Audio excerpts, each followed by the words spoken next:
अगला प्रश्न है, वेदाहमेतम मंत्र में मैं जानता हूं यह कहने वाला कौन है। एक मंत्र है जो प्राय यहां बोला जाता है, व्याख्या होती है, वेदाहमेतम पुरुषम महानतम। मैं उस महान पुरुष को यानी परमात्मा को जानता हूं, मैंने जान लिया है। तो इनका प्रश्न है कि ये कहने वाला कौन है। तो वाक्य रचना से हमें पता लगता है क्योंकि वो व्यक्ति है जिसने परमात्मा को जान लिया है, परमात्मा का साक्षात्कार कर लिया है, वो इसको कह रहा है। अर्थात कोई योगी, समाधि प्राप्त व्यक्ति उसको कह रहा है। इन्होंने यहां लिखा नहीं, लेकिन इनके प्रश्न की पृष्ठभूमि इस प्रकार से हम समझ सकते हैं।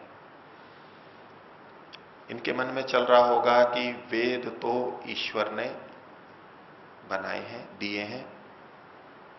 वेद के मंत्रों की रचना ईश्वर की रचना है। वेद का वक्ता कौन है?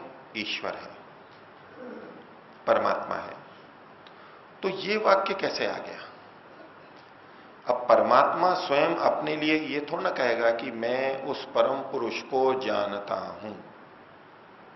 ये तो कोई वो होगा जो परमात्मा से भिन्न होगा।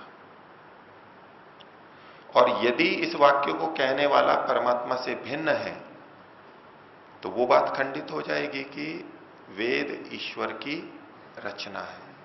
ये तो किसी ऋषि की, योगी की रचना है, ये मंत्र वाक्य। तो उनके पीछे प्रश्न ये होगा, या सहजता से ये प्रश्न आता है। तो इसका उत्तर ये है, वेद मंत्रों का ज्ञान परमात्मा ने सृष्टि के आदि में 4 ऋषियों को दिया, और उन 4 ऋषियों ने बिल्कुल वैसा का वैसा अन्य लोगों को प्रदान किया। उन्होंने जो वाक्य रचना की अपनी अपनी नहीं की, परमात्मा ने जो वाक्य रचना उनको प्रदान की वैसी की वैसी उन्होंने जन सामान्य के लिए प्रस्तुत की। तो भले ही इन 4 ऋषियों ने इन 4 वेदों का ज्ञान दिया, हमें प्रस्तुत किया, लेकिन ये वाक्य रचना, डिक्टेशन, पीछे से निर्देश, वो परमात्मा का है। इसलिए ये वाक्य तो परमात्मा के ही माने जाएंगे। लेकिन फिर ये कैसे कह रहा है परमात्मा?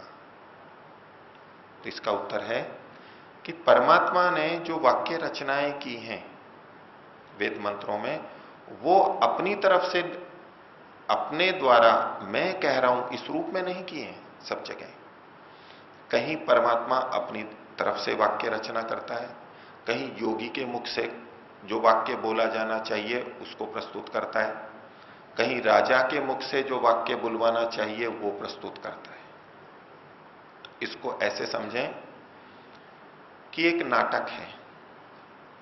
नाटक के बहुत सारे पात्र होते हैं और प्रत्येक पात्र के संवाद होते हैं, डायलॉग होते हैं। यदि राजा है तो वो भी एक वाक्य बोलेगा, उसका सेवक है, सेनापति है, वो एक वाक्य बोलेगा, जैसा फिल्म में, नाटकों में होता है। उन वाक्यों की, वो वाक्य किसके हैं, वो वाक्य किसके माने जाएंगे? तो एक तो ये तरीका है कि भाई ये तो राजा ने बोला है तो ये राजा का वाक्य है अथवा सेनाध्यक्ष का है।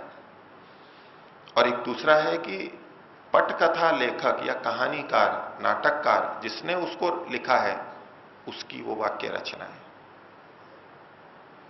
तो उस लेखक ने उन वाक्यों को ऐसे लिखा है जैसे कि ये राजा के मुख से निकले। राजा को क्या बोलना चाहिए, मंत्री को क्या बोलना चाहिए। इसी तरह वेद में जो मंत्र हैं, रचना तो परमात्मा की है, लेकिन परमात्मा ने अलग अलग लोगों के मुख से इस बात को बुलवाया है। अब ये वाक्य क्यों बुलवाया परमात्मा ने? ताकि योगी लोग इस बात को बोलें, बताएं कि मैं परमात्मा को जानता हूं। ये योगियों के लिए निर्देश है जिन्होंने ईश्वर का साक्षात्कार किया है। तभी तो ये संशय दूर होगा कि परमात्मा को कोई जान सकता है या नहीं। नहीं तो मन में शंका आ जाएगी। कोई कहेगा मैंने परमात्मा को जान लिया, अब अगर मैं ये कहूं कि मैंने परमात्मा को जान लिया है तो ये लोग मेरे को घमंडी समझेंगे, वो कहेंगे अपने आप को पता नहीं क्या समझता है, और करने भी लग जाते हैं लोग। और ऐसा प्रचलन में भी है कि जिसने ईश्वर को जान लिया वो कभी नहीं कहता कि मैंने ईश्वर को जान लिया, और जो ये कहता है कि मैंने ईश्वर को नहीं जाना, वास्तव में उसी ने जाना है। ये उल्टी मान्यताएं प्रचलित हो गई। ये वेद का आदेश है योगी के लिए कि वो लोगों को बताए कि मैंने ईश्वर को जाना है। आज प्रातःकाल स्वामी जी बोल रहे थे, उनके संकेत यही थे। आगे भी आपको और स्पष्ट सुनने को मिलेगा कि इसका अभ्यास करके मैंने वो स्थिति पाई है, ईश्वर का साक्षात्कार किया है।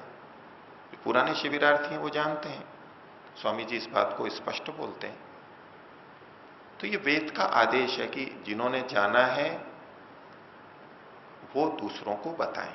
तो ये योगी की तरफ से होते हुए भी परमात्मा का ही वाक्य है।